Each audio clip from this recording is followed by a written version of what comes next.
Então, eu queria que você começasse falando um pouquinho para a gente do anexo 1, né? O anexo 1, ele fala um pouco do sistema pestalozziano, que ele tem tudo a ver com Kardec, e a gente precisava ter essa introdução para poder chegar nas obras básicas, né? A gente precisava dar esse fechamento do sistema pestalozziano para poder chegar nas obras básicas, né? Então, eu queria que você falasse um pouquinho para a gente, a Gabi também chegou aí, que ela vai falar em seguida, e aí, Gabi... Então, olá, Silvia, eu queria que você introduzisse para a gente aí um pouquinho do sistema pestalozziano, para a gente trocando ideias. Tá legal, eu dei uma olhada, e assim, eu queria falar um pouquinho sobre Pestalozzi, pode falar sobre ele? Assim, uma pincelada, porque eu acho interessante, a gente vai falar, né, dos princípios dele, mas é interessante que a gente fale sobre ele. Então, eu dei só uma pinceladinha, né? Eu sei que tem um monte de gente aqui no grupo que sabe muito mais e sabe muito, mas, assim, tem gente que não sabe sobre Pestalozzi. Então, só para dar uma introdução, falar um pouquinho sobre ele, né? Isso, importante, bem pensado, Silvia. É o Urian Henrique Pestalozzi. Achei bem legal, né? Urian Henrique Pestalozzi. Ele nasceu em 1746. Então, Pestalozzi ficou órfão muito cedo, né? Ele perdeu o pai ainda criança. E aí ele foi criado pela mãe.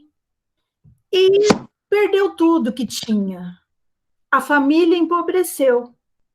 E aí, quando vieram as dificuldades, né, essa dificuldade que ele teve na infância, da pobreza, fortaleceu muito a sua alma, né? E aí é que ele conhece bem de perto o preconceito social. E ele teve que lutar muito para ser reconhecido numa sociedade, essa sociedade que era dividida em nobres e plebeus. Entre ricos e pobres, tá vendo que eu estou aqui toda, Dri? Eita, mas vamos lá. Então, ele estava sendo preparado, né, para estudos religiosos. Mas, quando ele é adolescente, jovem, ele entra para a política, né? Então, ele abandona essa parte religiosa, ele vai mais para a política. Mas aí ele também não se deu muito bem, ele volta para a educação. Né? E ele se casa muito cedo, ele se casou aos 23 anos, e aí ele compra um pedacinho de terra, né? E lá ele constrói, na casa dele, ele começa a ensinar as crianças, né? E foi aí que ele escreveu o seu primeiro livro.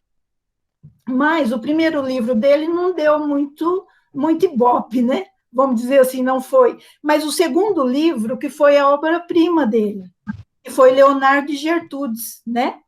Onde Pestalozzi sai do anonimato. E aí, Pestalozzi começa, né? Nesse livro, ele fala muito sobre o sistema dele, né? Pestalozziano e tal, aquela coisa. Bom, aí vem a invasão francesa, né? E nessa Revolução Francesa, aí nessa Revolução tem muitas crianças órfãs, e ele reúne essas crianças e começa a ensinar essas crianças, né? Ele gasta sua energia para educar essas crianças. Mas aí ele está num prédio, num edifício, né, que foi cedido, e logo esse prédio é pedido a ele. E aí ele fracassa novamente, assim, ele não dá continuidade. Então, várias vezes, eu achei importante isso, porque várias vezes ele fracassou, mas não desistiu, né? Então, acho que esse ponto para a gente é muito importante, né? Ele foi uma criança pobre, ele veio e foi lutando, e mesmo diante de todos os fracassos, né, ele não desistiu. E aí ele concentra suas ideias, começa a escrever o livro, né, que é esse que vem aqui, o esboço do sistema pestalozziano, que foi pedido nesse anexo aqui, para estar falando com vocês, né? E ele escreve em 1801, e aí, nesse livro, ele concentra todas as suas ideias de educação. O livro que chama Como Gertrudes Ensina Suas Crianças.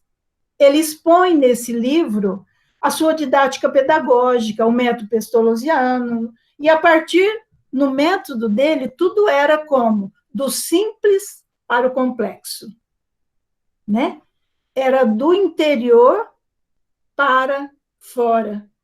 Porque hoje a gente vê, né, assim, muito, por exemplo, vamos só fazer uma paradinha, né, Adriana, nas nossas crianças.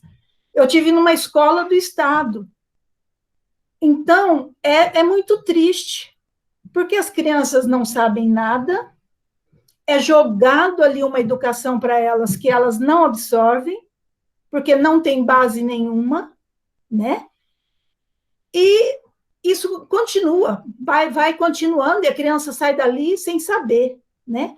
E para ele, não, era a partir do que a criança sabia, né?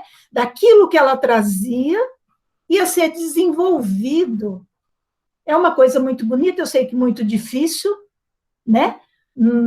Porque com poucas pessoas você faz isso, com uma educação de milhares de alunos é muito difícil você partir de onde a criança sabe para dar uma continuidade, né? Mas, enfim, e isso foi na época dele, que a educação era difícil para muitos, né? Não era assim para todos, mas ele lutava para que fosse para todos, né?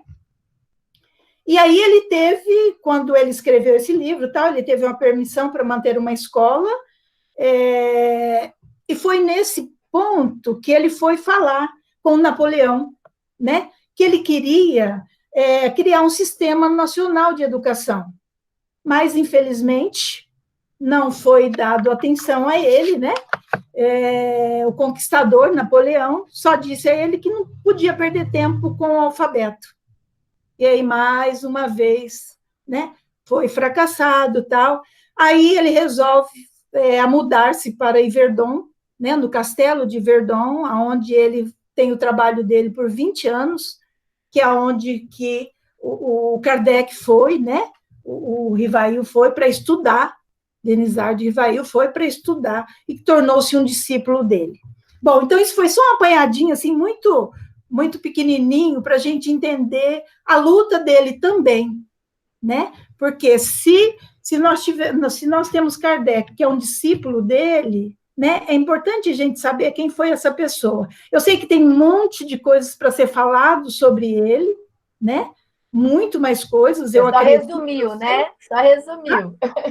Foi assim, uma pinceladinha só, né? E eu achei importante que, assim, durante esse tempo que ele ficou lá no castelo, né, nesse trabalho dele com a escola de Pestalozzi, ele teve, nos últimos 10 anos, uma divergência entre os colaboradores dele, né? Então, os últimos 10 anos foi de muita tristeza, porque começaram a se dividir. Você vê, então, a divisão em todos os setores, em todos os lugares, né? Dissidências, né? É verdade. As pessoas vão pensando de forma diferente, em vez de tentar unir, né? Vão se separando. Isso, e aí começa a separação. E ele, muito triste e tal, aí, de um tempo, ele pede a aposentadoria dele, né? Ele sai de lá. E uma coisa que eu achei muito interessante foi aí que ele escreve o último trabalho dele, depois, quando ele aposenta, né? Que é o Canto do Cisne, deve ser muito legal, eu não li, mas achei assim, um tema muito interessante, o nome, né? E quando ele retorna para a Alemanha, ele tem um gesto muito nobre. Todo o dinheiro que ele arrecadou dos livros dele, ele cria um orfanato para crianças pobres. Então, achei assim, isso muito legal, né? Um coração muito bom, pessoa nobre, né? É legal essa base, né? A gente entender que tudo isso construiu o espiritismo, né? Sim. Porque, na verdade, essa base da educação pelo amor que ele trouxe é o que fortaleceu no Kardec essa, vamos dizer que a religiosidade, né? Porque, queira ou não, fazer por amor sem que você perceba é religiosidade, né? Sim, é religar sim. a Deus, né? Então, religar. ele era cientista, ele era filósofo, e aí essa parte da educação que ele teve com Pestalozzi foi o que fortaleceu a religiosidade. Muito interessante, né? Eu acho bem legal.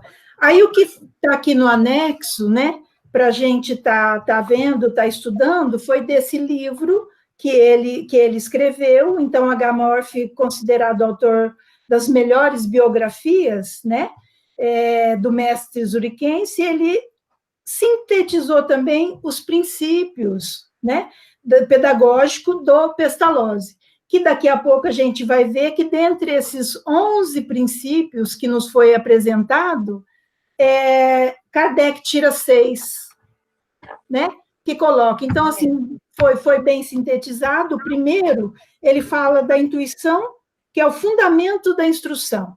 Então, parte da intuição, do espírito, né, e a linguagem deve ser ligada a essa intuição.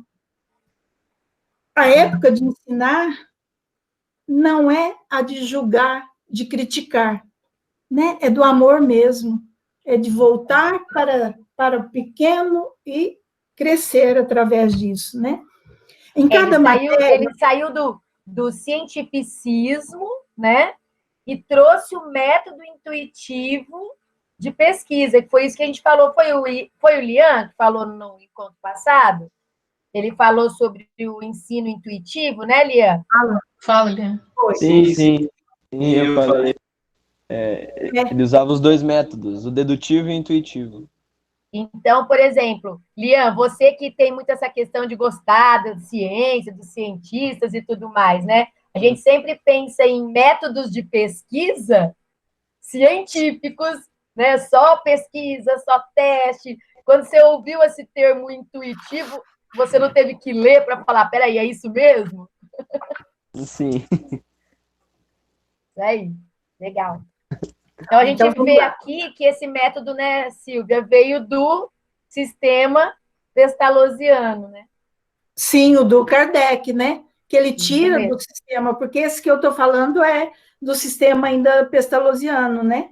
Ele fala assim, em cada matéria, o ensino deve começar pelos elementos mais simples, e daí continuar gradualmente de acordo com o desenvolvimento da criança. Isso é, por séries psicologicamente encadeado, né? Então, do que você traz, a partir dali você vai, né?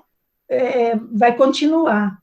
Deve-se insistir bastante tempo em cada ponto da lição, a fim de que a criança adquira completo domínio e a livre disposição. Quer dizer, você ficar até a criança entender, mas hoje nós sabemos que isso, infelizmente, né, não acontece, mas ele era dentro dos princípios dele, né? Até porque eu penso que as salas eram menores, né? Sim, o momento era diferente, né? Você pega uma sala de 40 alunos, como é que você vai? Então, você cai naquela exposição só, né? Expositiva. Sim, sem dúvida, né? Ô, Silvia, eu não sei se você falou e eu perdi, que eu achei muito legal esse item 3, que a época é de ensinar e não é de ensinar, não é de julgar e criticar. Forte, né? Foi essa que eu falei, que é a base do amor, né? Ah, que legal. Não é de crítica, de julgamento do que você não sabe, né? Mas sim do que você sabe, né? É um crescimento, eu acho muito legal, né? Muito. A via do desenvolvimento e jamais da exposição dogmática, né? Nada de dogmas, né? Mas do desenvolvimento da criança, do que ela vai criar, né? A sua própria aprendizagem, né? A individualidade do aluno deve ser sagrada para o educador. Aí é o respeito, né? Exatamente. A individualidade. O principal fim do ensino elementar não é sobrecarregar a criança de conhecimentos e talentos, mas desenvolver e intensificar as forças da sua inteligência. Que lindo, né? Ali para ele intensificar aquele monte de conhecimentos, né? Mas assim desenvolver. Ao saber, é preciso aliar a ação aos conhecimentos, né? Saber fazer. Quem sabe não faz, não sabe, né? Não é assim? Colocar em prática, né? Colocar em prática, porque o saber, você sabe e você tem que fazer. Senão, de que justifica esse saber, fica ali guardadinho, né? Então, você tem que colocar ele em prática. A instrução deve constituir o escopo superior da educação. O que é isso, né? Quer dizer, que não vem de cima, do escopo superior, não vem adentrando, não vem jogando, né? Então, ela vai construir de dentro para fora. Aí ela pode, mas de cima para baixo, não, né? Acontece que a experiência de Pestalozzi em Bertoldi, desculpa as palavras aí, que eu não sei francês, tá? E nem a gente. Junto dos colaboradores, modificaria em alguns pontos o seu método. Ademais, nos ensaios, experiências realizados em Yverdon levariam-no a reformular conceitos, a desenvolver e desdobrar sua doutrina pedagógica. Daí a razão das dificuldades em que aludimos o que faria um crítico dizer, com evidente exagero, sobre o ponto de vista do método. O maior mérito de Pestalozzi foi não ter tido método, né? Porque alguns didáticos, eles falam que a pedagogia, ela se ocupa de métodos, né? Como ele era um pedagogo, então, eles falavam que se ocupa de métodos, e não que era um método, né, para a pessoa que está analisando, né? Ele ia criando o método mediante cada necessidade, né? Sim, sim. Era uma transmissão de saber, esse né? Foi o boom, né? O boom do Kardec foi esse, né? Ter entendido que ele tinha que criar o método de acordo com a necessidade do aluno. Sim. Seria a criação do saber. Então, de acordo, ele vai aumentando o seu saber, né? Isso mesmo. O acadêmico lusitano Sousa Costa enunciou em poucas palavras os princípios basilares da educação pestalozziana: desenvolvimento da atenção, formação da consciência e enobrecimento do coração. Numa das reuniões do Pestalozzi com os pais, né, eu achei interessante que eu li assim, ele falando para os pais, então ele falava que a vida no instituto se resumia em duas coisas, que era a elevação do espírito e a aprendizagem. Então era isso que ele passava, né, assim, na reunião com os pais e tal, né? Exatamente. Segundo o biógrafo, né, P.P. Pompei, não sei, não lê assim, mas vocês estão vendo aí, Pestalozzi achava que todo bom método devia partir do conhecimento dos fatos adquirido pela observação, pela experiência e pela analogia, para daí se extraírem por indução os resultados e se chegar a enunciados gerais que possa servir de base ao raciocínio, dispondo-se esses materiais com ordem, sem lacuna, harmoniosamente. Para Pestalozzi, a arte da educação devia aproximar-se da natureza. O melhor método de ensino seria aquele que dela se aproximasse, que se aproximasse da natureza, né? E aí a gente vem agora com 6 princípios, né, de Denisard de Rivail, que foi o discípulo dele. Então, dentre esses... Deu uma resumida, né? Deu uma resumida. Princípios aqui, né? Então, logo na sua primeira obra, Denisard de Rivail relaciona em 6 itens os princípios que lhe parecem mais adequados ao ensino da criança. No caso, vale lembrar que o Denisard de Rivail é Allan Kardec, no caso. Né? Sim. Porque aqui estava falando dele ainda como discípulo do Pestalozzi, né? Sim, ainda como pedagogo, né? Como professor. Isso. E aqui também que ele fala desses 6, né, princípios, ele fala como pedagogo, né? Sim. E aí, porque ele tinha um curso de aritmética, então ele usa nesse curso, né, esses 6 princípios que ele elenca aqui, né? Sim. Então, ele fala que alguns, eis os princípios que nortearam a elaboração do seu curso de aritmética, alguns dos quais o guiariam bem mais tarde nos estudos e nas pesquisas espíritas, e bem assim na codificação, né, da doutrina. Então, o primeiro era cultivar o espírito natural de observação das crianças, dirigindo-lhes atenção para os objetos que a cercam. Então, a criança, a partir da vivência dela ali, né? Cultivar a inteligência, observando um comportamento que habite o aluno a descobrir por si mesmo as regras. Tinha que conhecer muito o aluno, né? O professor muito próximo, muito conhecedor da criança, para que pudesse desenvolver essas coisas na criança, né? Proceder sempre do conhecido para o desconhecido, do simples para o composto. Quarto, evitar toda atitude mecânica, levando o aluno a conhecer o fim e a razão de tudo o que faz. Quinto, conduzi-lo a apalpar com os dedos e com os olhos todas as verdades. Esses princípios formam, de algum modo, a base material desse curso de aritmética. Então, ele ainda como pedagogo, né, falando do desenvolvimento da criança. Só confiar à memória aquilo que já tinha sido aprendido pela inteligência. Né? Isso Eu li uma coisa aqui interessante, Sandrinha, sobre o Pestalozzi falando, né? Que o método dele, ele não inventou. Ele se encontrava de toda a eternidade na natureza humana. E ele se revela por si. É um simples fato de fundar o ensino sobre os elementos do saber, que são os números, a forma e a palavra, seguindo em direção que não estava ainda claramente definida. Quer dizer, a partir, né, dos números, da forma, da palavra, é que ele ia construir. O método se constrói por ele mesmo, no espírito humano. São palavras do Pestalozzi, né? Achei, assim, bastante interessante. Bom, era isso, né? O anexo. Muito bom. Adorei o seu estudo, isso mesmo. Me fez dar uma olhadinha. Silvia, eu vou só te fazer uma pergunta final. Ó, lá vem a pergunta. Hein? Lá vem a pergunta, gente. Silvia, você, como professora, né, viveu o ambiente de outros professores, né? Sim.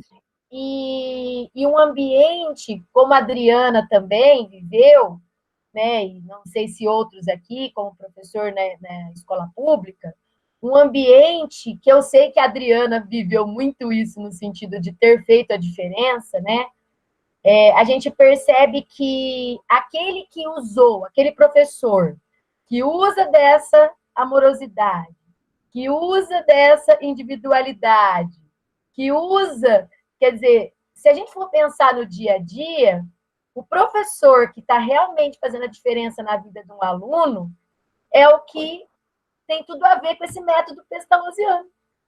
Nossa, né? Sandrinha, eu vou te responder, então, assim, né? Eu fui professora por 17 anos e tinha uma paixão imensa pelos meus alunos, né? Tanto é que até hoje eu não consigo me desfazer de tantas coisas que eles me davam por escrito, aquela coisa que, sabe, alimenta, assim, lá dentro, aquela coisa muito gostosa, mas é a relação de amor, né? Exatamente. É a relação de carinho, é a relação de atenção, né? O que fica isso, né? O aluno. Aí depois, Sandrinha, eu fui também coordenadora, né? E aí eu trabalhei com os professores, então, assim, aí você começava a ver a atitude, né, de cada professor. Então, é claro que aquele professor que conseguia cativar o seu aluno, né, é aquele que conseguia trabalhar, é aquele que ia, aquele que desenvolvia, porque o amor é a base mesmo, né? Não tem como. Depois eu fiquei na vice um tempo, né?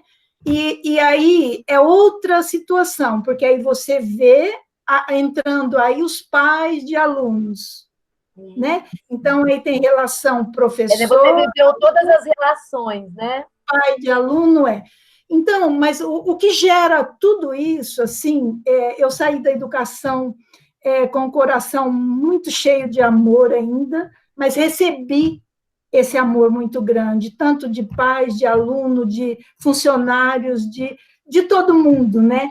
isso me deixa, assim, muito feliz. A palavra é mais do que feliz, né? Uma coisa que eu vou guardar e levo comigo, que valeu a pena. Valeu a pena ter trabalhado com amor, né?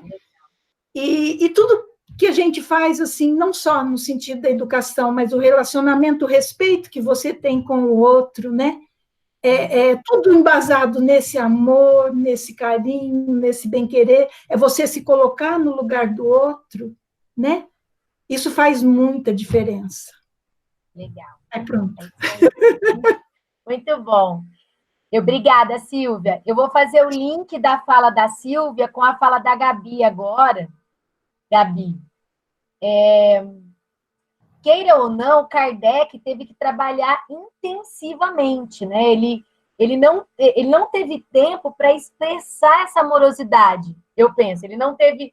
Ele pegou a coisa, o bonde andando, ele foi naquele chamado da espiritualidade, e aí, naquele momento onde tudo aconteceu, eu de fora, o Mário vai poder me ajudar também, o Alexandre, eu de fora vejo que foi um turbilhão na vida dele.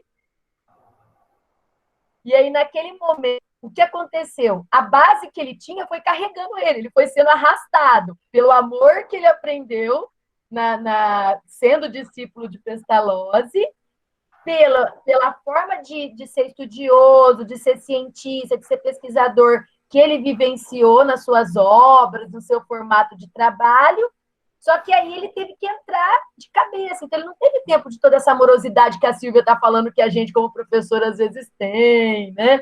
Então, o método, por exemplo, que você vai falar agora, né, Gabi? Ele tem tudo a ver com o que a gente precisava para o espiritismo. É isso que eu queria que você fechasse aí, né? Porque se a gente simplesmente fizesse um método científico, você acha que ia sair as obras de Kardec, né? Kardec ia conseguir fundar o espiritismo, como diz lá o Cosme? Então, Kardec, ele se utilizou dos métodos científicos, né? Porque ele tinha um caráter científico muito grande devido à sua existência, né? A sua experiência, a sua profissão como pedagogo. Ele não era um cientista no caráter profissional da palavra, né? Ele não era um profissional cientista, mas ele era um cientista no sentido de aplicar essa metodologia científica em tudo que ele fazia como profissional e como pessoa. E ele é utilizado... Ele era estudioso, né? Além de pedagogo, exatamente. Ele era um bacharel, né? Ele estudava. Ele tinha o convívio com a academia, né? Com os cientistas da época e com o estudo científico da época, né? Ele era um acadêmico daquela época, né? Como professor, ele tinha esse contato muito grande com os intelectuais, cientistas e acadêmicos. E justamente esse conhecimento foi essencial para que ele pudesse fundar o espiritismo, codificar a doutrina, né? Porque ele tinha esse conhecimento desse método, da função desse método, e para poder justamente não comprovar, mas assim, trazer um controle maior e uma credibilidade maior para a doutrina que ele estava codificando ali na época, né? Então, essa metodologia científica somada, né, que eu vou falar um pouquinho dos métodos que ele se utilizou, né, somado com tudo que ele criou de universalidade, concordância, né, método indutivo, método dedutivo, tudo isso que ele utilizou, criando esse método experimental de observação dos fatos mediúnicos, e através dessa observação e através do controle de universalidade e concordância, foi possível tornar o espiritismo essa base sólida que é hoje, né? Ele não era um homem que fundou com base em hipóteses a doutrina. Ele fundou com base em fatos, com base na lógica, com base em comprovações científicas, com um método científico. Foi racional, né? Ele foi racional. Ele não demonstrou assim, ser passional em nenhum momento. Assim, o que eu vejo, ele é muito centrado, muito, né? Sim, com certeza. Inclusive, tem um trecho aqui que o Deolindo Amorim, que é um escritor e um jornalista espírita, no Subsídios do ESD mesmo, tem um trechinho que eu acho muito bonito do que ele fala sobre Allan Kardec e da importância de Allan Kardec, dessa introdução, né, dessa colocação de uma metodologia científica, né, nesse início da doutrina espírita, como que isso foi importante, né, para a doutrina ser desse jeito que é, concreta, sólida, né, e cheia de credibilidade que ela é. Aí o Deolindo Amorim, ele diz o seguinte a respeito de Allan Kardec. Allan Kardec revela-se em tudo e por tudo um homem de espírito científico, pela sua própria natureza. Todas as condições indispensáveis ao espírito científico nele estão, sem tirar nem pôr, como diz o jargão habitual.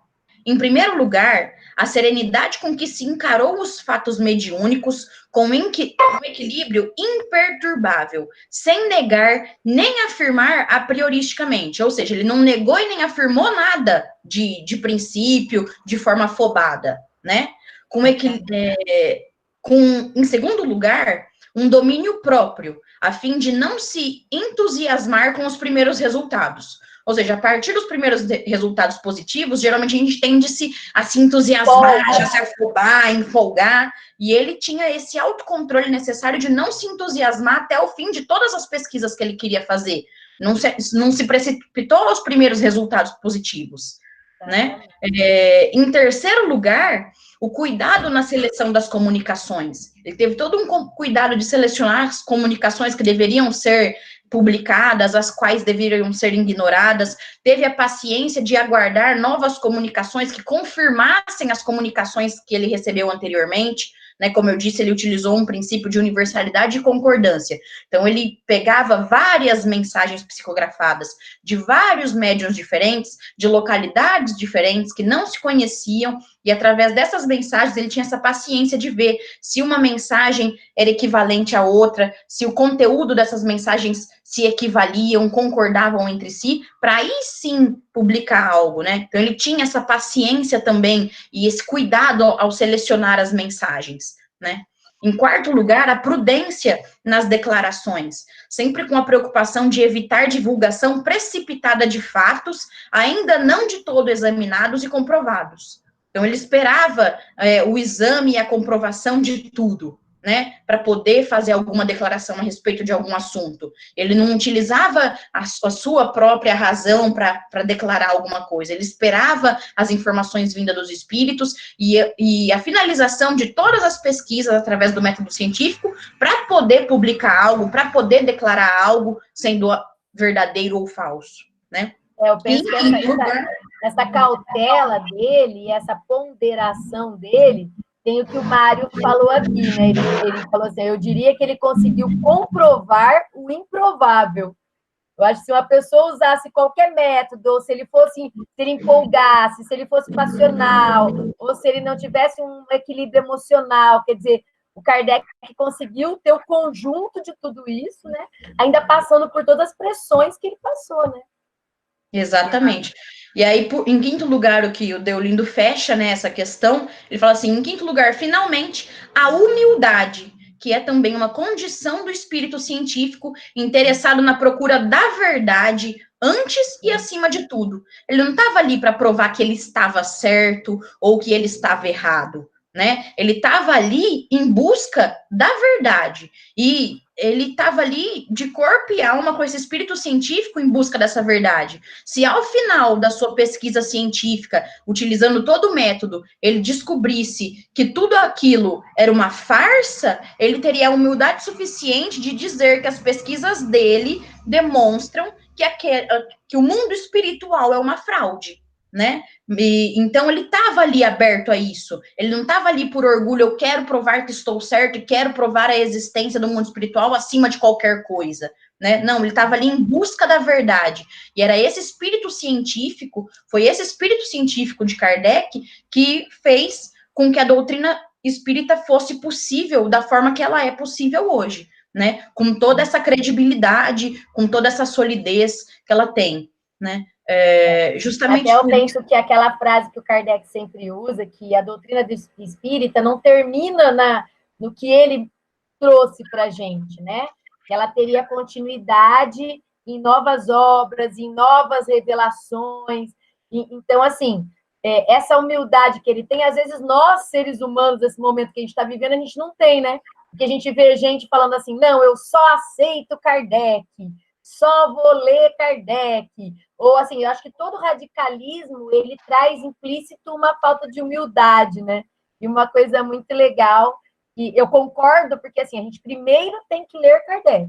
Eu concordo em gênero, número e cor, né? A gente precisa ler Kardec para poder se embasar. Mas essa humildade dele, às vezes, a gente precisa trabalhar ainda no nosso dia a dia, né? Então, mas ainda nesse sentido de que tudo não é... Ainda nesse sentido de que tudo não é findado, que a doutrina dele não está terminada, ele ainda traz um alerta, mesmo nesse sentido, né? Aqui no material também diz que na introdução da Gênese ele explica assim, né? Essa coletividade concordante da opinião dos espíritos, passada, ademais, pelo critério da lógica, é o que constitui a força da doutrina espírita, que lhe assegura a perpetuidade, ou seja, ele diz que o ensino que ele codificou é perpétuo, é uma verdade absoluta. Viriam posteriores espíritos para poder acrescentar uma coisa e outra. Mas pela lógica não poderiam.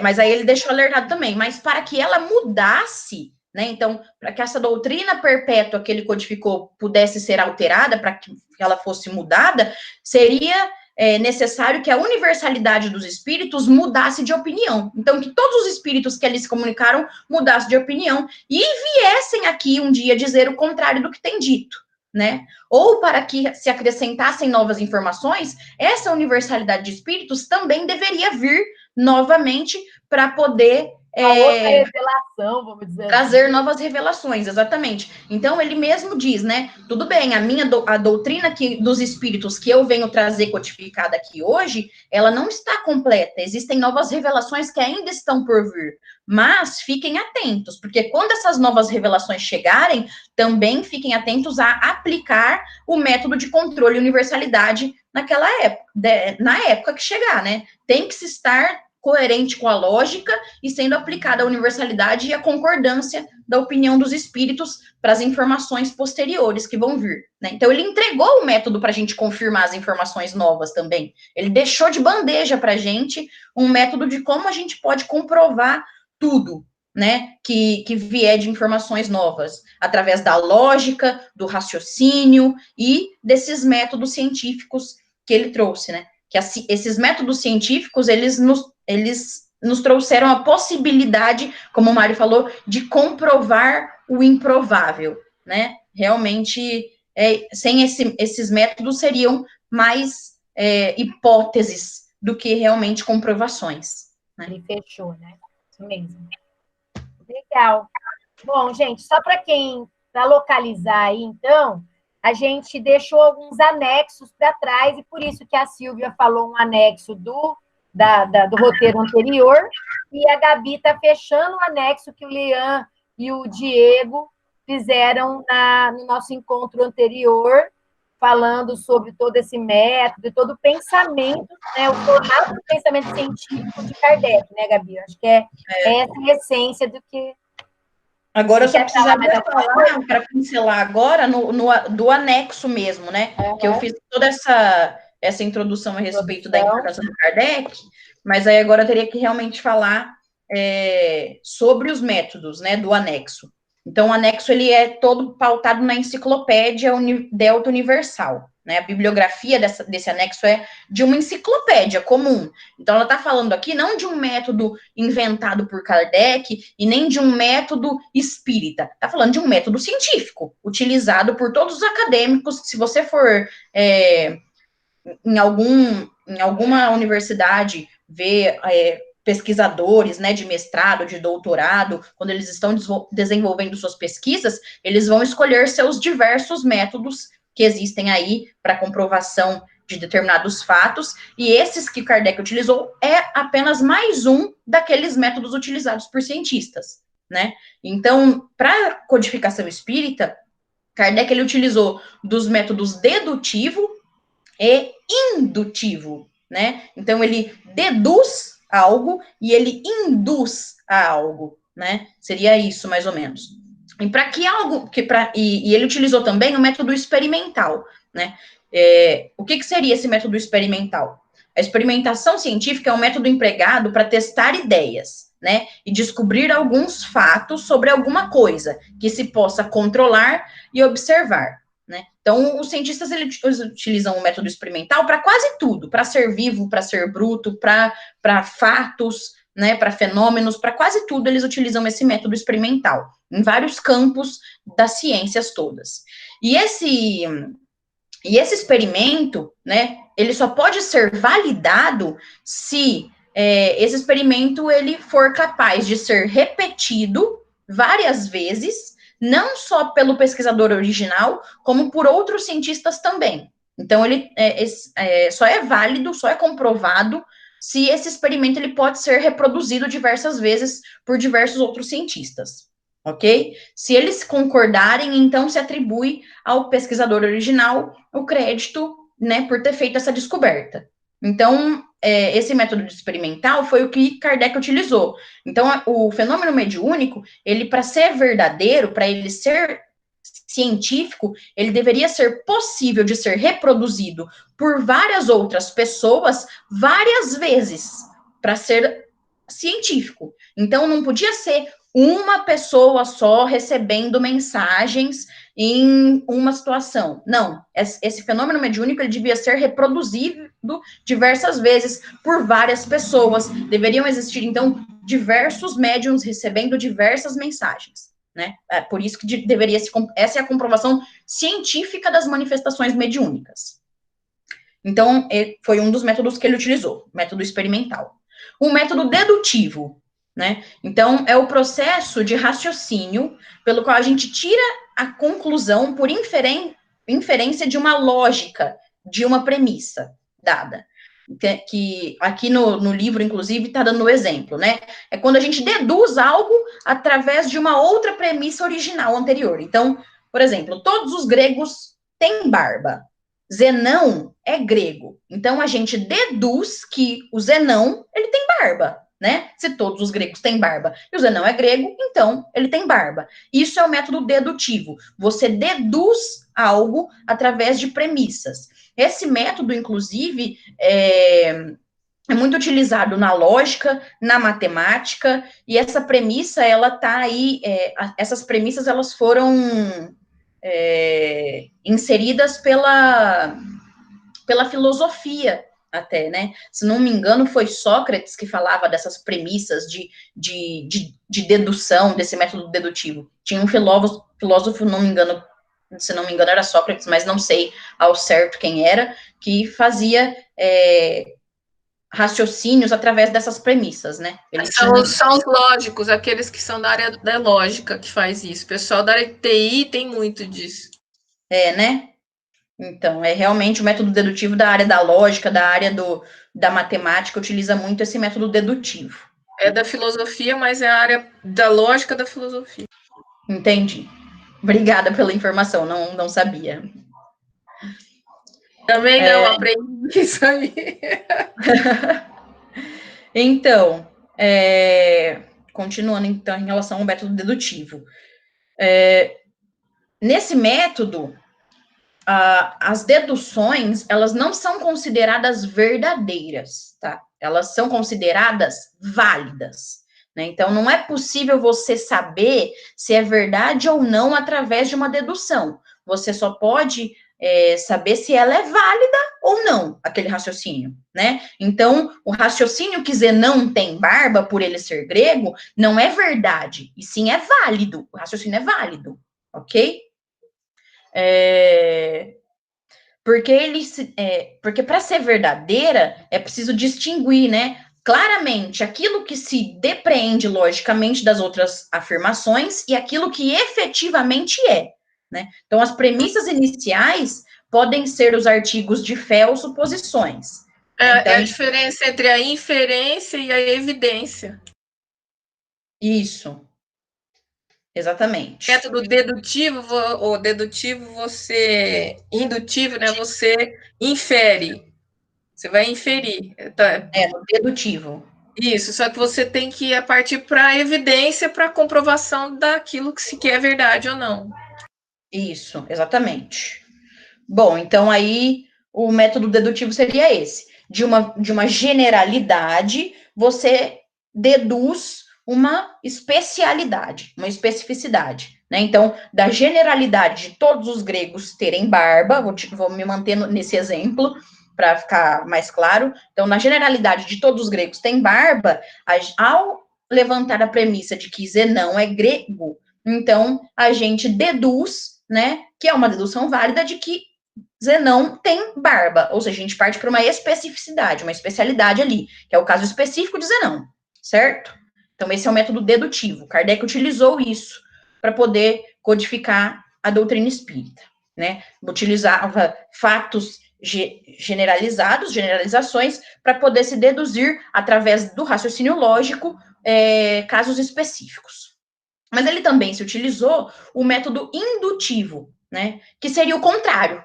Né? O indutivo é um processo de raciocínio onde, de uma experiência particular, se passa a fazer generalizações. Então, é do pequeno para o maior, certo? Então, começaria, então, todas as maçãs que eu comi são doces, né? E aí, a partir dessa contestação, conclui-se, então, que todas as maçãs são doces, né? E aí, só que pode-se incorrer o risco de que a maçã seguinte que eu comer, ela não seja doce também, né? Pode ter esse risco. Mas existe esse método, então, que do pequeno, né, das maçãs que eu comi, se todas são doces, eu presumo, então, indutivamente, que todas são doces, né? O método indutivo, então, ele leva a probabilidades, não a certezas. Assim como o método dedutivo, ele leva a validade das premissas e não a verdade, né? Então, o método indutivo, ele leva a probabilidade. Qual que é a probabilidade de todas as maçãs serem doces? Já que as que eu comi, todas eram, né? Então, ele leva a essa probabilidade, não a certezas. Então, é uma base de senso comum, né? Segundo uma pessoa age. Ele é empregado também na descoberta científica, né? Os cientistas, então, eles utilizam essas duas metodologias, né? Esses dois métodos, a indução e a dedução. Na dedução, o cientista começa da generalização para o caso específico, e na indução, o contrário, né? Ele começa do caso específico e parte para generalização. E para testar as suposições pela experimentação e confirmá-las, para poder testar, né, suas suposições pela experimentação, que é aquele método experimental, para poder confirmar, revisar ou rejeitar as hipóteses que ele levantou durante a pesquisa, né? Usando apenas a dedução, o método dedutivo, o Kardec e qualquer outro cientista, ele estaria ignorando a experiência, né? E empregando apenas a indução, o cientista ele estaria ignorando a relação entre os fatos, entre um fato e outro, né? E aí, pela combinação dos dois métodos, a ciência ela estabelece essa união entre teoria e prática. E foi justamente nessa teoria e prática que o Kardec ele se baseou para poder fazer a comprovação de fatos, né? Na introdução do livro dos médiuns, inclusive, o Kardec fala disso, né? Que que a doutrina espírita, ela para ser rejeitada, deve-se fazer uma comprovação de que tudo aquilo é uma mentira, é uma inverdade, né? E não tem como comprovar que tudo que ele codificou é mentira, até porque as manifestações espíritas, elas estão corroboradas pelos fatos, foi aplicado um método experimental, onde foi comprovado que era possível se repetir esses fenômenos mediúnicos diversas vezes, né? E além de estar comprovado por um método científico e pelos fatos, ele está completamente coerente, de acordo com a razão, com a lógica. Então, como é que você contesta um método científico, a razão e a lógica ao mesmo tempo? É basicamente irrefutável, né? É impossível. Então, Kardec se utilizou de todo esse método científico para justamente fazer com que a doutrina espírita se perpetuasse pela eternidade, né? Era essa a intenção dos espíritos, trazer as verdades aqui para que a verdade perpetuasse por toda a eternidade, para que a gente tivesse um consolador permanente, né? E para que esse consolador fosse permanente, ele deveria estar de acordo com a ciência, com os métodos científicos, com a lógica e com a razão. Muito legal, Gabi. Olha, você deu uma aprofundada ali no que a gente viu superficialmente no nosso encontro. Mas, gente, isso é assunto para muito estudo, né? Tem disciplina de faculdade, né, Liz? Que vai o semestre inteiro falando disso.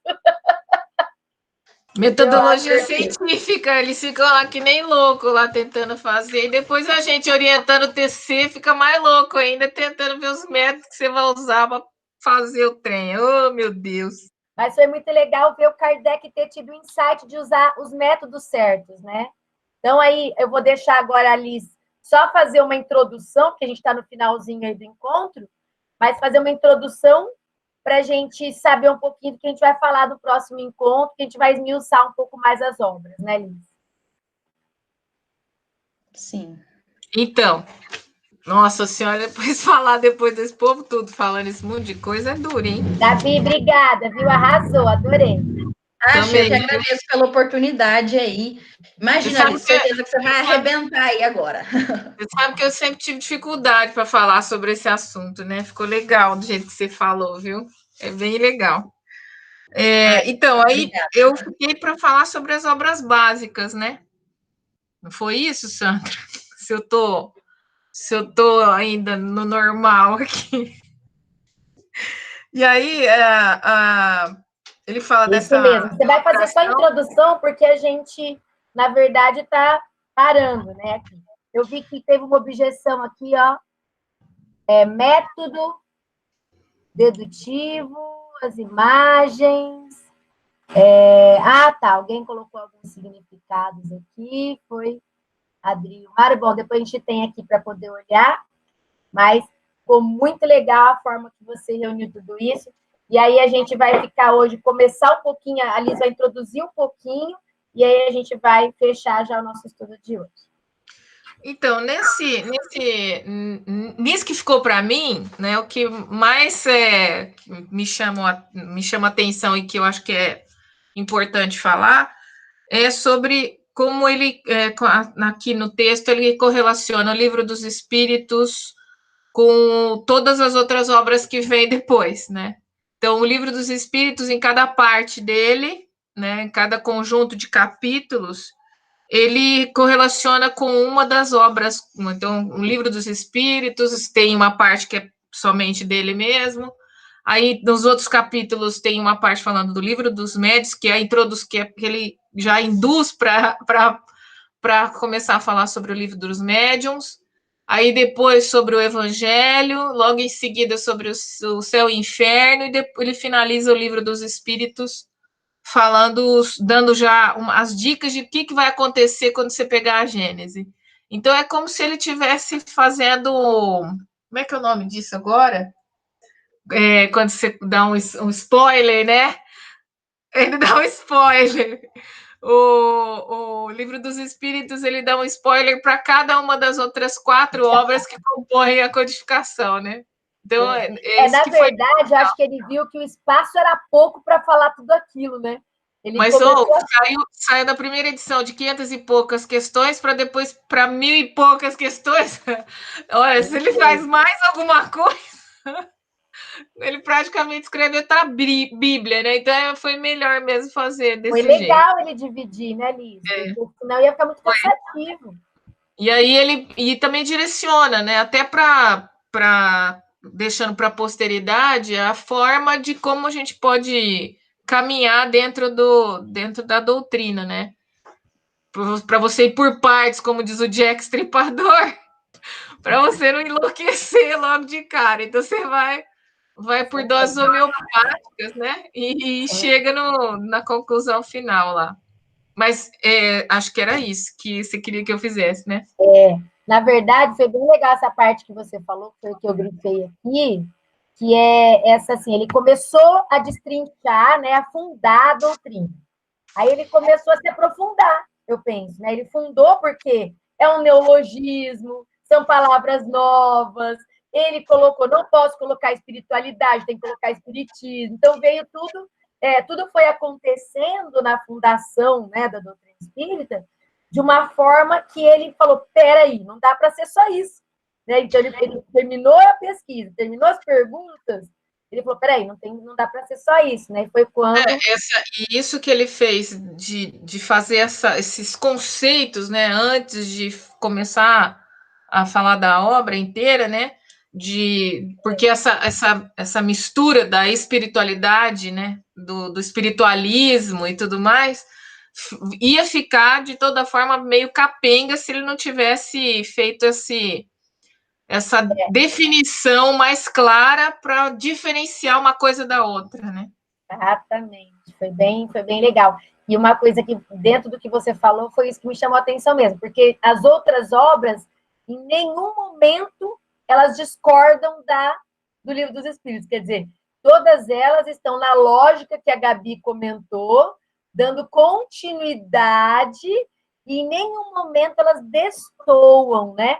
Em nenhum momento elas só aprofundam, elas vão dar mais um nível de detalhamento e aprofundamento de cada um dos temas que são tratados de forma mais generalizada dentro do Livro dos Espíritos, né? Lembrando que a gente estuda porque a gente não consegue, cada um entende de um pouquinho, entende de um jeito, e de repente nem todos nós estamos preparados para entender profundamente tudo, né? Essa é a verdade. Então, essa é uma coisa que remete ao que foi falado lá no início, quando falado do Pestalozzi, falando das dissidências, né? Isso acontece dentro da doutrina e em todas as outras religiões e um monte de outras coisas, né? Tudo, o fato da interpretação daquilo que você lê. Por mais que Kardec tenha sido claro, né?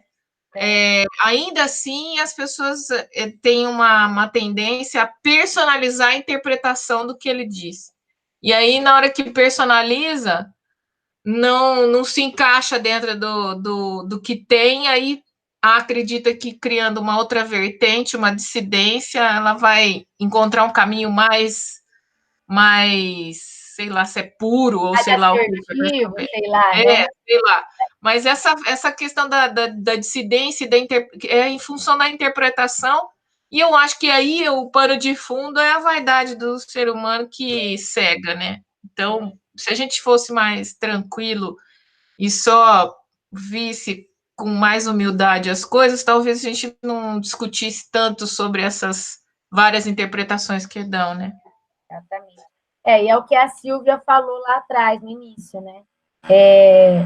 Tudo isso tem a ver com algo que a gente já tem de instinto também. É instintiva a questão do amor, é instintiva a questão da dedução, é instintivo. Só que, assim, o legal é que tudo veio preparado, né? Para chegar até aqui, tudo foi preparado, né? Então, falta de humildade demais da nossa parte, né? No enxergar...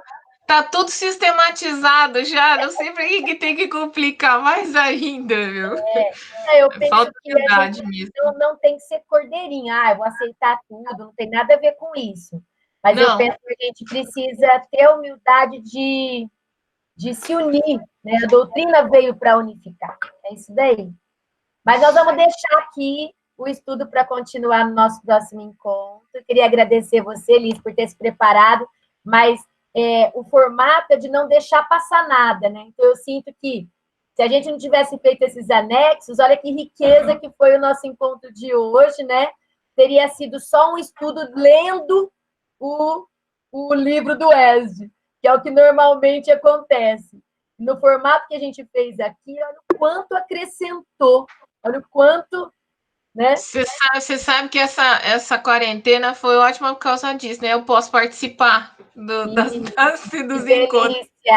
Adoro. Então, se eu tivesse que ir na aula, já não ia conseguir. A não ser se vocês tivessem feito uma parte virtual. Muito bem, que gostoso. E a gente vai Sandrinha, estudar depois como continuar com isso. posso acrescentar uma coisinha aqui? Claro. Assim, os métodos científicos são de sobremaneira muito legais de se avaliar nisso. Mário, abaixa a tela do notebook para a gente ver seu rosto. Isso, um pouquinho mais. Mas, assim, existem alguns métodos que me encantam na ciência, notadamente na física, em que a coisa já existe, ela acontece, e o que se busca é a comprovação. É a matéria escura. A gente sabe que a matéria escura existe. Mas eu falei, caralho, eu sabia. Se você pegar a dinâmica gravitacional do nosso sistema solar, ela não aconteceria se não existisse um nono planeta. Mas ninguém sabe onde é que está esse nono planeta. Fica-se buscando ele. Então, se você pegar a metodologia do Kardec, ela vai estar sintetizada numa palavra que chama amor. O amor existe. Alguém pode me provar que ele existe, né? No filme Contato... Eu nem vou deixar o Liano falar mais. No filme Eu não vou deixar ele falar, porque, Ave Maria... É nesse sentido, né? Então, no filme Contato tem uma cena que é uma cientista conversando com um religioso.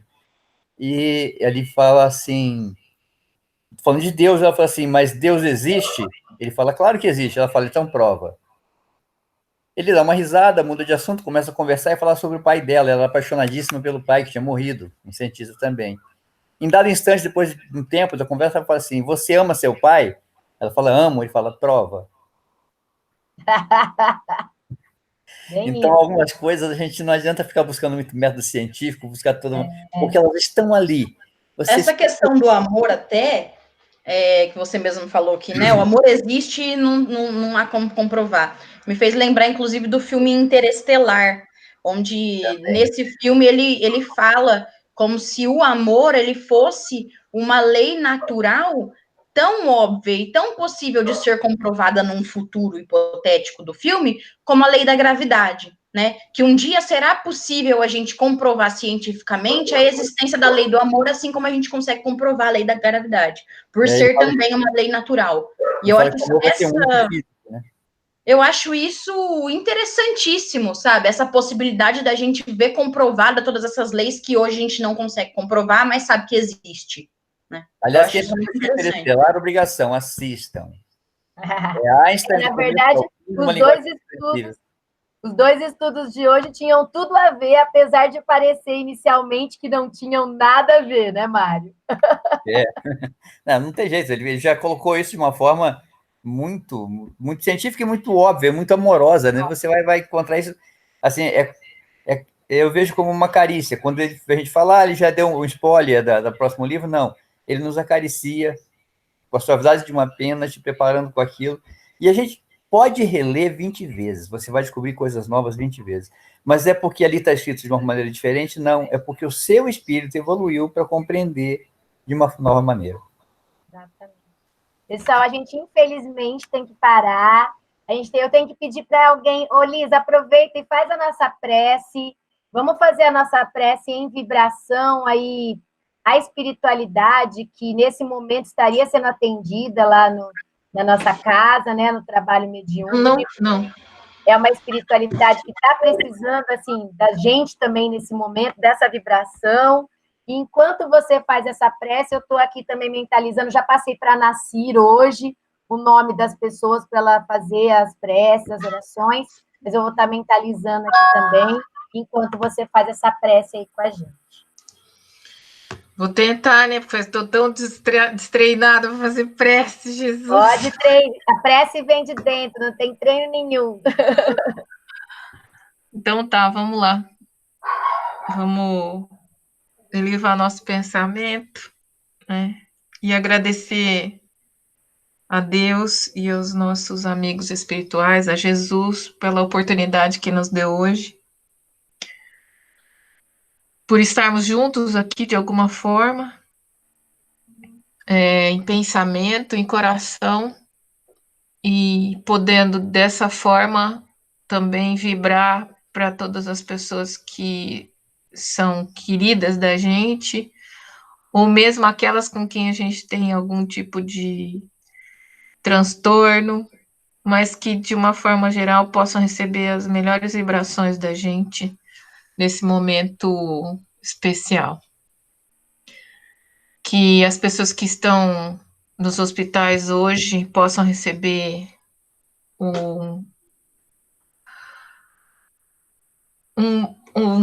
uma vibração mais pura, mais calma, para que elas possam se manter tranquilas nesse momento, e que a ajuda sempre chega, e que nada acontece na vida da gente sem o nosso Deus saiba, e que Ele permita, né? Que cada um de nós possa sempre se lembrar disso e agradecer por cada manhã que a gente tem, por todo dia que a gente passa, pela noite que a gente descansa o corpo, e pelas oportunidades que a gente tem de aprendizado em cada dia. Que nesse momento em que a gente acredita que tudo está ruim ou que possa causar muitos danos, a gente possa encontrar forças e criatividade para entender as mensagens que estão sendo mandadas para nós, para que a gente possa passar por esses obstáculos e sair mais forte do que da forma como nós entramos. Que os espíritos amigos possam nos ajudar e a nos manter mais calmos e concentrados, para que a gente possa fazer o trabalho que a gente tem que fazer e que a gente possa melhorar, né, crescer, se desenvolver emocional e espiritualmente, para atravessar toda essa essa tempestade que parece estar na nossa frente. E não esquecer jamais do que a gente já sabe, né? Que tudo passa, tudo que é bom passa e tudo que é ruim também passa. Obrigada, Senhor. Te agradecemos por mais essa oportunidade. Que assim seja. Assim seja. Obrigada, Alice. É danada, hein? Isso porque você está enferrujada, hein? Imagina se você não tivesse. Nossa Senhora, viu que eu vendo as preces aí, eu falo, gente, como eu não sei falar, né? Que coisa. Que delícia a gente falar o que a gente sente, né? Falar o que a gente está nesse momento querendo, precisando, necessitando. Tanta gente, né? Tanto nós, os encarnados, quanto os desencarnados, estão precisando dessa vibração e dessa luz aí nesse momento, né? Acho que isso é fato, né? E hoje, para fazer esse momento de vibração aí que a gente criou, que foi o Evangelho, mais uns 10, 15 minutinhos a gente juntos aí, quem puder. A Bartira parou no nosso encontro passado nessa frase, né? Os tempos são chegados em que o ensinamento do Cristo deve receber seu complemento. Olha só. O que a gente estava falando, né, Kardec? Em que o véu, lançado propositadamente sobre algumas partes desse ensinamento, deve ser levantado. Em que a ciência, deixando de ser exclusivamente materialista, deve inteirar-se do elemento espiritual. Em que a religião, cessando de menosprezar as leis orgânicas, essas duas forças, apoiando-se uma sobre a outra e andando juntas, prestarão um mútuo apoio nesse momento aí dessa revelação. Então, a religião, não recebendo mais o desmentido da ciência, né, ela adquirirá uma força inabalável porque estará de acordo com a razão e não lhe caberá opor a irresistível lógica dos fatos. Então, esse trecho do Evangelho, ele é muito importante, tem tudo a ver com o Espiritismo, né? Porque, lógico, o Evangelho sobre o Espiritismo, ele vem mostrar para a gente a fé raciocinada, né? Que é a postura que a gente falou do Kardec, né? Até o Mário fez uma menção aqui, que por isso que o Kardec não era médium, porque às vezes a gente se desestabiliza, né, nesse movimento de estar ali aberto nesse movimento de estarmos ali à disposição da espiritualidade, lógico, com os devidos limites, mas isso dificulta para a gente o equilíbrio, o raciocínio. Muitas vezes a gente fica tomado ali pela espiritualidade, pelo sentimento da espiritualidade naquele momento. Eles mantiveram uma pessoa neutra, que foi o Kardec, para poder fazer isso de forma científica, de forma racional, né? Sem interferências, né? Acho que foi isso que o Mário quis dizer com a frase que ele colocou aqui no nosso estudo, né? Então, diz aqui no Evangelho, a ciência e a religião não puderam se entender até hoje, porque cada uma, examinando as coisas sob o seu ponto de vista exclusivo, repeliam-se mutuamente. Olha que forte isso, né? Alguém quer falar alguma coisa sobre isso? Porque eu acho que isso não é uma coisa universal, né? A ciência e a religião se repeliam, né? Porque eu cansei de ouvir aquela frase, e hoje ainda estava conversando aqui com a Maria Tereza, que ela está aqui comigo, junto no estudo, a gente estava conversando sobre isso, né? Sobre a pessoa falar assim, ó, aceita, receba, seja assim, né? De outras religiões. E aí a gente trazia esse ranço da religião não ter nada de ciência, né? Então, a gente tem tanto, a gente vê tanto isso ficar esclarecedor dentro da doutrina, que eu fico me perguntando o que a gente tem de tão diferente que consegue compreender isso, né? Por que Mas também tem outra coisa, né? A gente, como em todas as outras religiões ou outros credos, sei lá como eu vou falar isso, mas dentro da doutrina, mesmo a gente tendo pessoas que entendem a questão científica e entendem a questão religiosa, ainda assim tem embates que eu não entendo porque eles existem. Eu acho que a palavra certa é ranço. Então, sei lá o que é. Eu sei que eu não entendo por que ainda existe essas divergências, mesmo Tomando dentro que a Gabi falou, uma coisa muito da legal doutrina. Uma coisa muito legal que a Gabi falou foi a questão da religião, que para dizer que tudo isso que o Kardec fez não é real, teria que ter um estudo derrubando, né? E é muito legal a gente ver que essa ciência e religião juntas são óbvias de acordo com o estudo do Kardec, né? Então, e o que é o espiritismo também é um spoiler, é um spoiler, né? Foi dado spoiler dele no Livro dos Espíritos, né?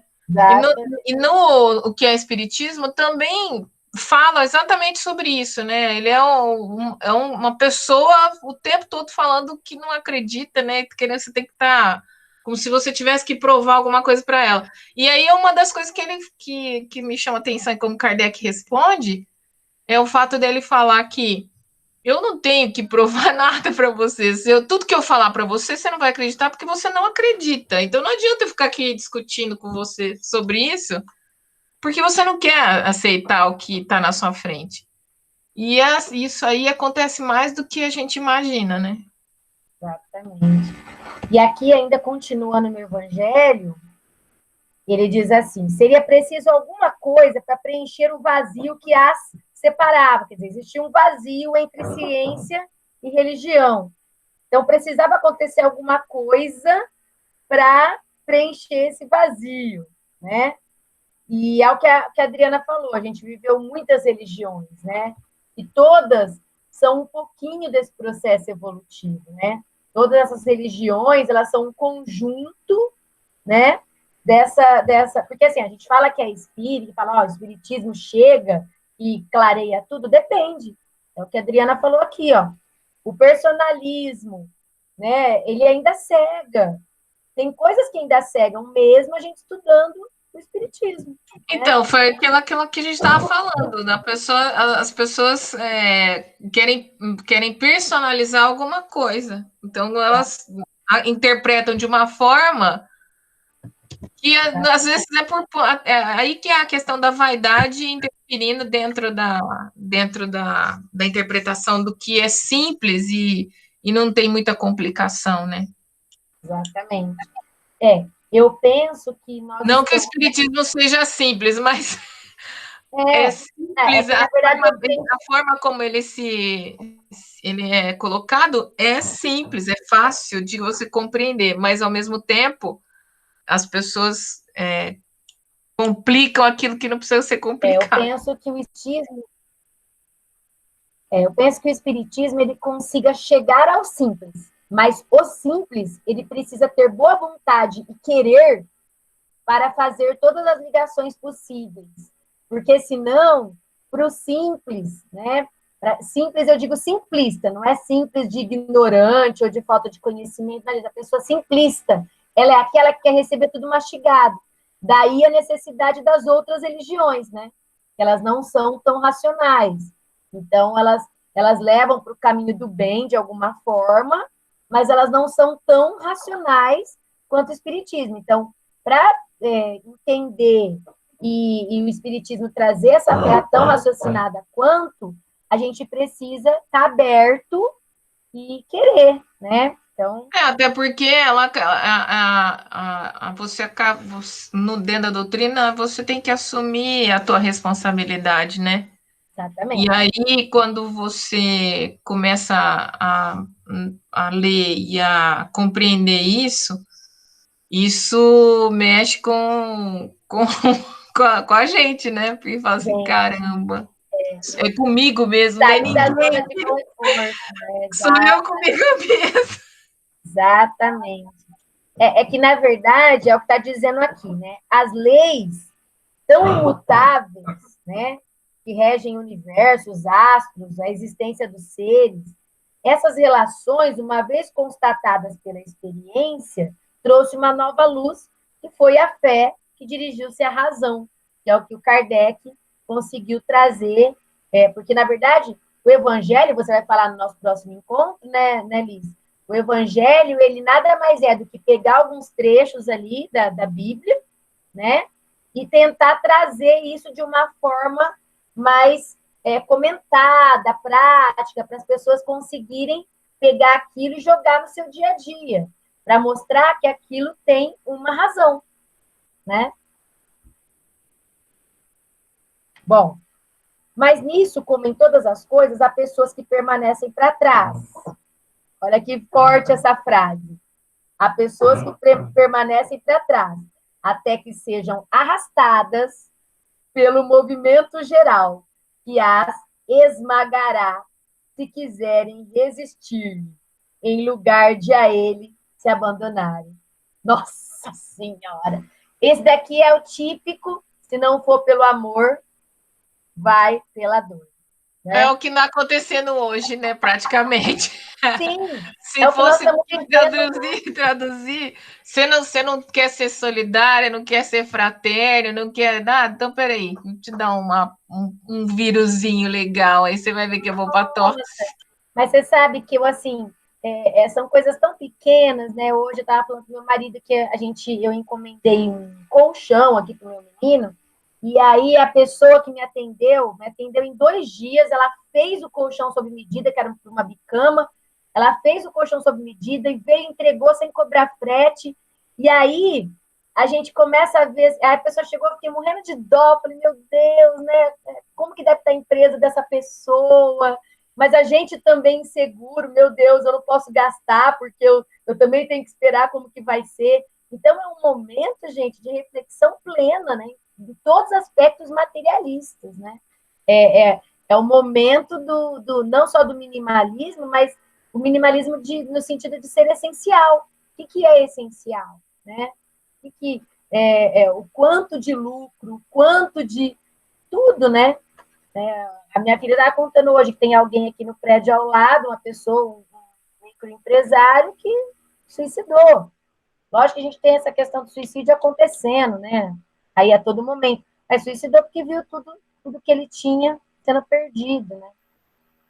Mas é esse momento da separação aí do joio e do trigo, né? Então, é isso aí.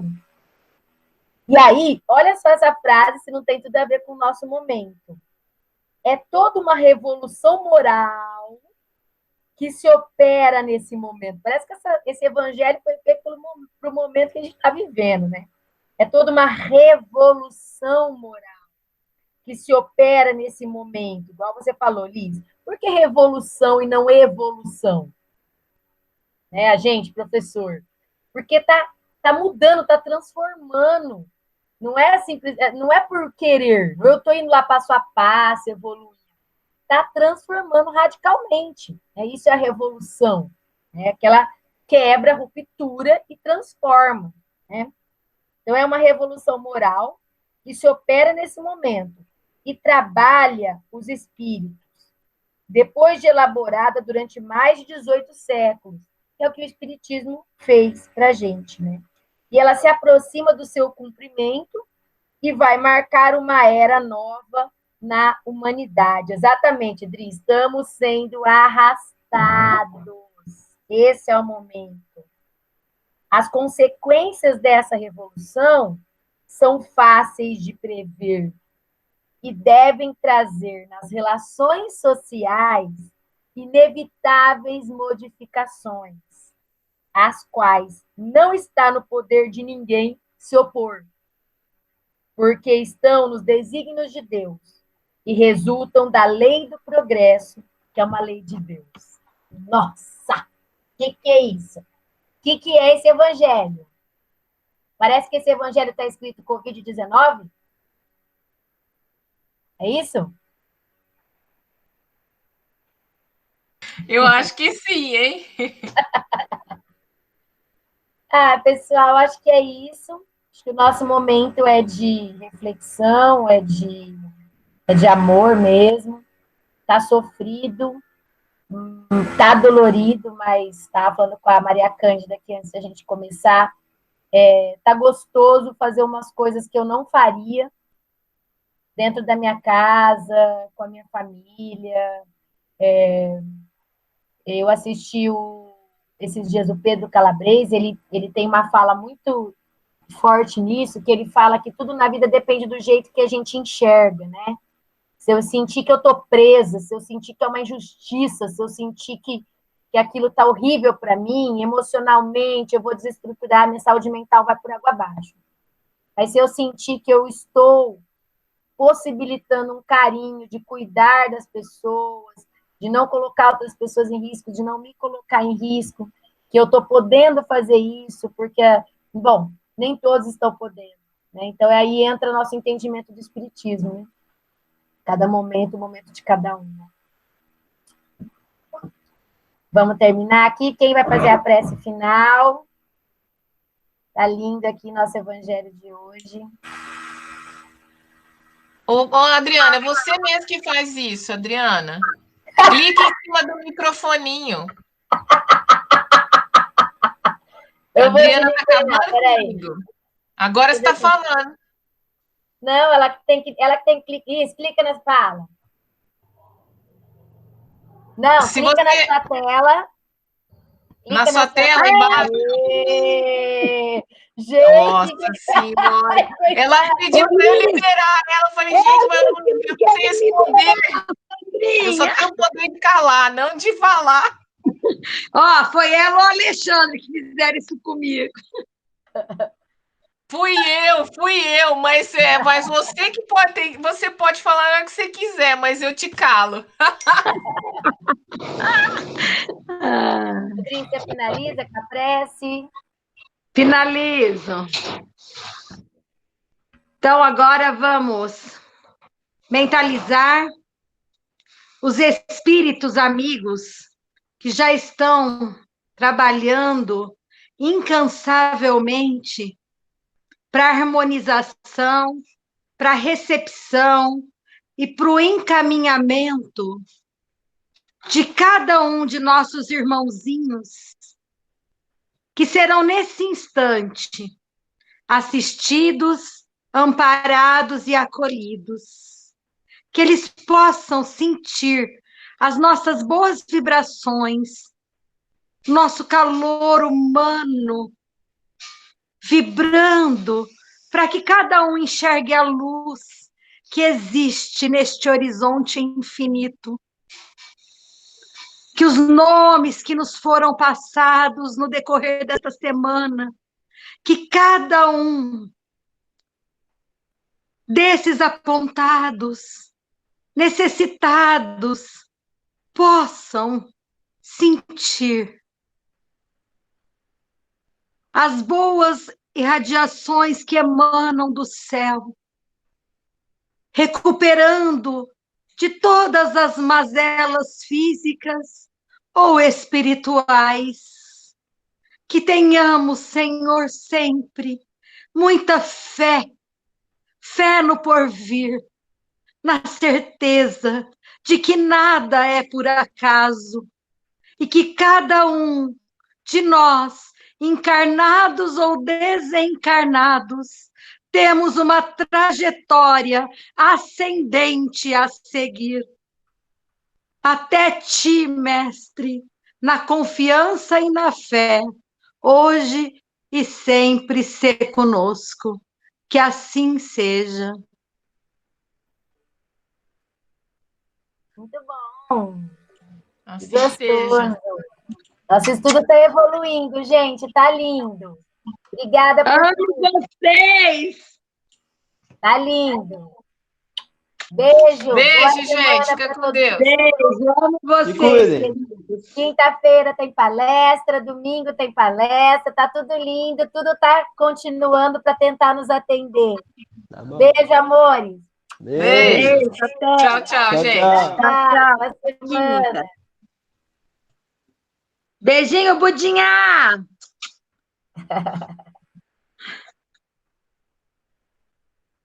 Beijo, Sandrinha. Beijo, amor. Fica com Deus. Que assim seja nós todos. Tchau, tchau. Tchau, tchau.